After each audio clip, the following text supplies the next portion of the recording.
Hello BookTube.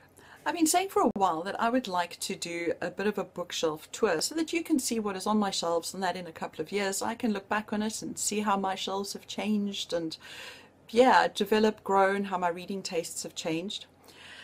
So that's what you're going to get in this video. I'm not going to be doing a thorough tour where I haul out every single book and discuss it. I'm not even going to name every book. You will hear me talking while you see the video going, but it's going to be more of a bookshelf overview than a deep tour.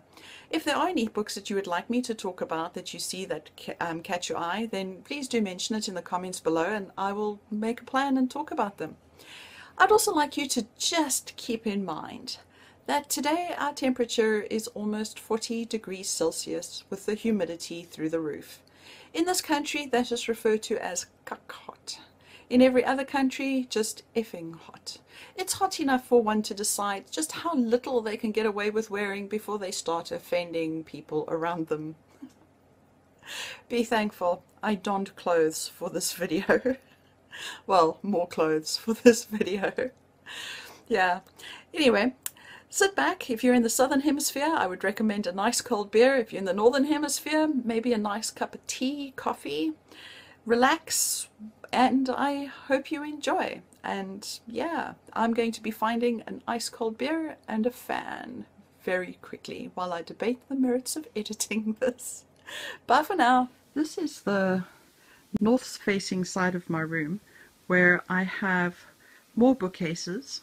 As you can see, I've got my bottom one down there and then I've got two in the corner. It looks like a crazy setup, mostly because the guy who lives behind us had this massive security light that shone into my room, and I kind of felt that people could play day and night cricket in my room at midnight, so I made a plan and put this bookcase up there across the window so at least I had some shade when I was sleeping. And since he has now gone and put a shed in the way so that I don't get the light anymore, but now no longer have place for my bookshelf. But let's go take a look. I'm not going to take long on this one. This is textbooks that I have bought for school for teaching purposes. This is the only time that I get advanced reader copies. Some of them are advanced reader copies. And then on the bottom shelf we have more. There's poetry collections, more textbooks, and then right at the end here we have some university books and then some piles of notes that I still need to bind. Heading off to, we now have my Shakespeare shelf. So you can see I've got a complete works of Shakespeare, and then I've got other editions of Shakespeare going along. A little tip jar with some kitty cat content. I'm now going to go across here because it makes sense, it's kind of in the same age group. I've got the complete works of Geoffrey Chaucer, the Riverside Chaucer, Le Morte d'Arthur, Sir Gawain and the Green Knight, more Le Morte d'Arthur, the Divine Comedy, Sophocles, etc. And then we start with poetry. English teacher, it's kind of part of the job. One step down, we've got more things with regards to fiction. Some books that I got on writers at that time from book sales, etc. Some more Chaucer, some more textbooks. Yeah. Down here we just have my Christmas present stash that I haven't eaten yet because there is a limit as to how much chocolate one can eat in a day. This here is my kind of like coffee shelf for when I'm reading in bed. That's where the coffee goes, the alarm goes. I have my dictionary, my diary where I make notes of things, and down there is what I'm currently reading, and yeah, if you're interested, my crocheting. Going back to this shelf, I have my non-fiction shelf. So I start off with things like Stephen Hawking, and then Terry Pratchett, Zen and the Art of Motorcycle Maintenance, H is for Hawk, some Bill Bryson, Steve Jobs, and then some books on, well, by writers or about artists, etc. Yeah. Moving down again, we're hitting more of a historical section.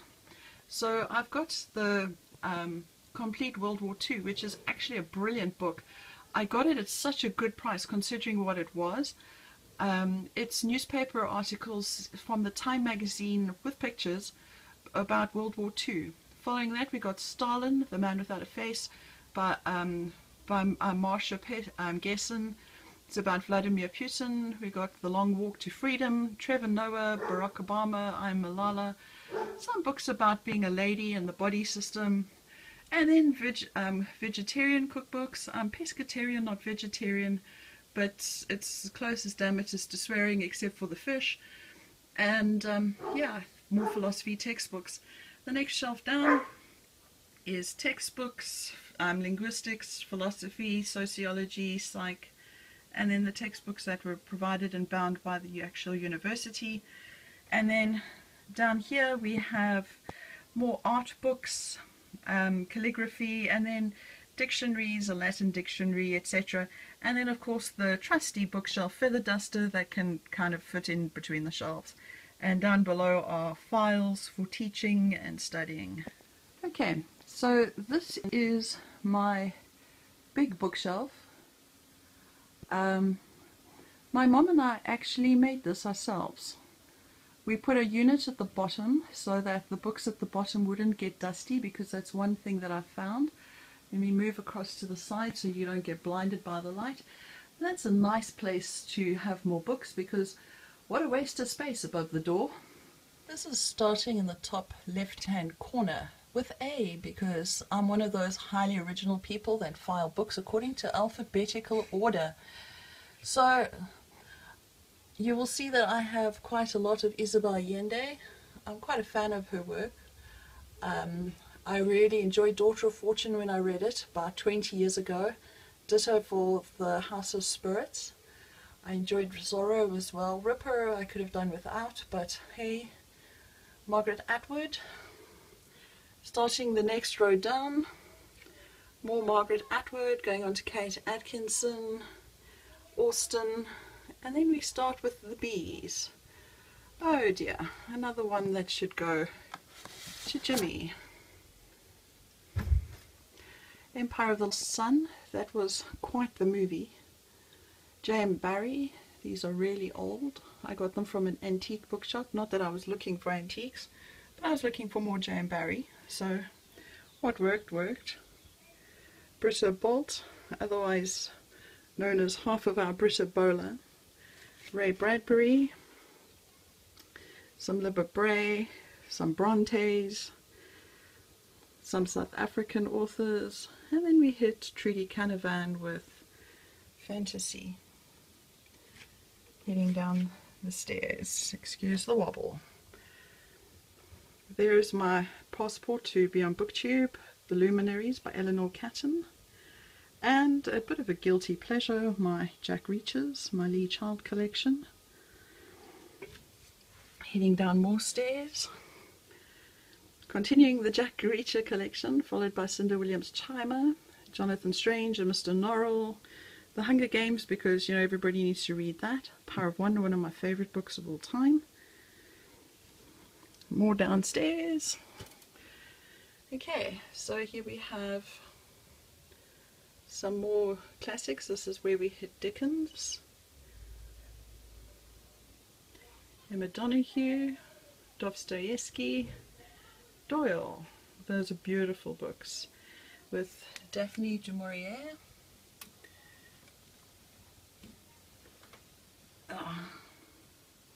Jeffrey Eugenides, Michelle Faber, Jasper Ford, and then this is going to be awkward because it's now going through my ladder. Gillian Flynn, The Narrow Road to the Deep North, a book I don't think I will ever forget. Some Stephen Fry. This is the middle section. My Neil Gaimans. To Robert Galbraith. Mixed feelings about those. Terry Goodkind's Wizard's First Rule. I thought the first book was fabulous, the rest were rubbish. I'm wanting to start Philippa Gregory's series. Seems quite interesting. I Am Pilgrim, that was a fun read. I started that at the first book of 2016. It was a good start to a year because even though that's quite the monstrosity, It took no time at all. It was that engaging. I'm trying to build up a Robin Hobb collection. It's taking time. People don't really get rid of them. And at 300 Rand a book, not really buying them brand new. This is my Anthony Horowitz collection. I'm quite the fan. I love his YA books. I wasn't necessarily the best fan of this series here, but I love Alex Rider.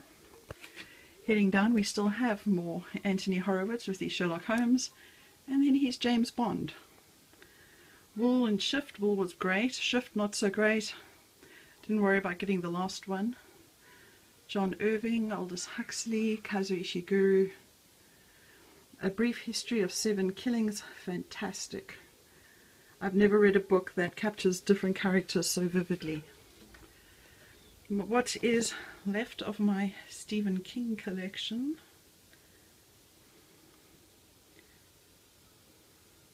Herman Koch, that was fun.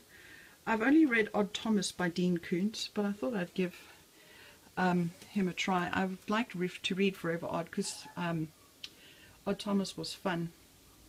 Milan Kundera, Stieg Larsson,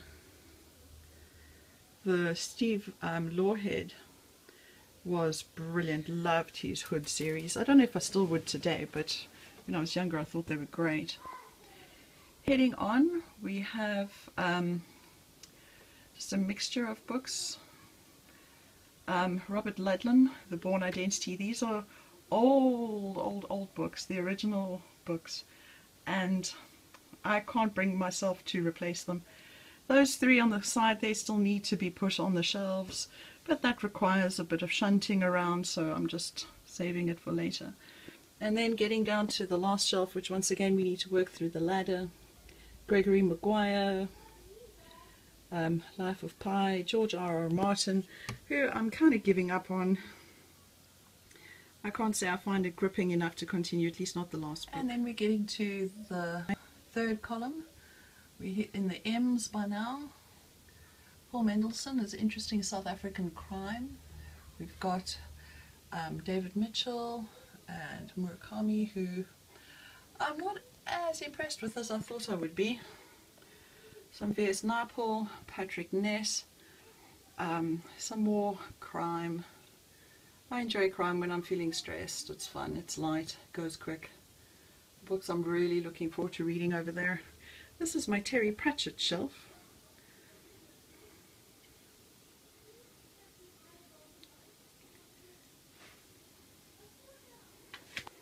Coming down. Wonder I'm keeping. I know it's YA, and I know the ending was a little bit unrealistic and a little bit too idealistic, but it was actually a really good book. Eragon, not too sure about, but anyway. Atlas Shrugged by Ayn Rand, brilliant. Kathy Reichs, I'm not too sure why I'm keeping those, because I know what happened. Moving down, Patrick Rothfuss, wish you would hurry up and finish. Fangirl by Rainbow Rowell, I should really get rid of. My Harry Potters, and on top some books that I've got for my nephew who's coming to visit this week. More J.K. Rowling, and then we start with Brandon Sanderson. I'm really enjoying those. And then heading down to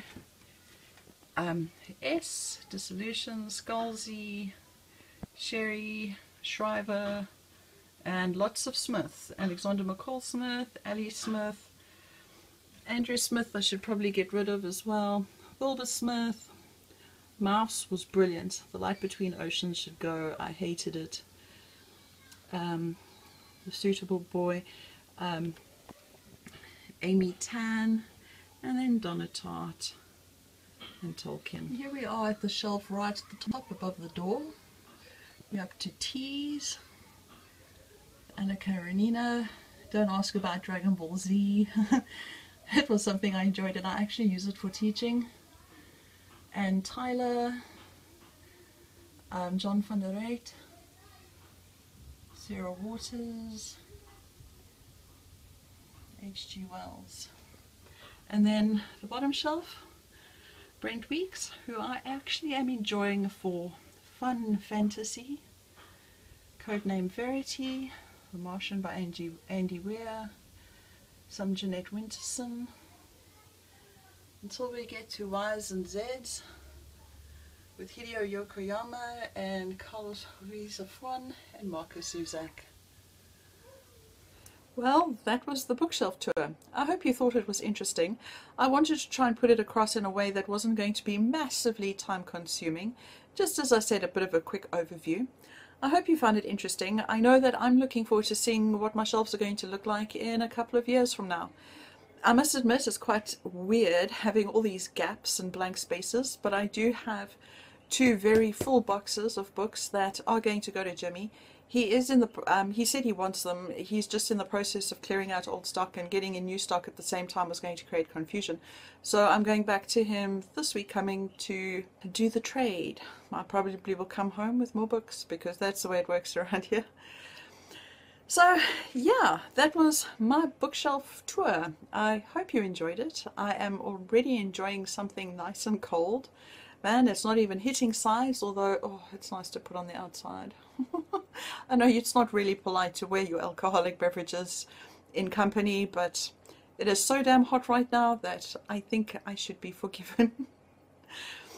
Apologies for all the puffing and panting throughout. I hope the temperature explains all of that. Thank you so much for watching. I look forward to putting out another video. Bye!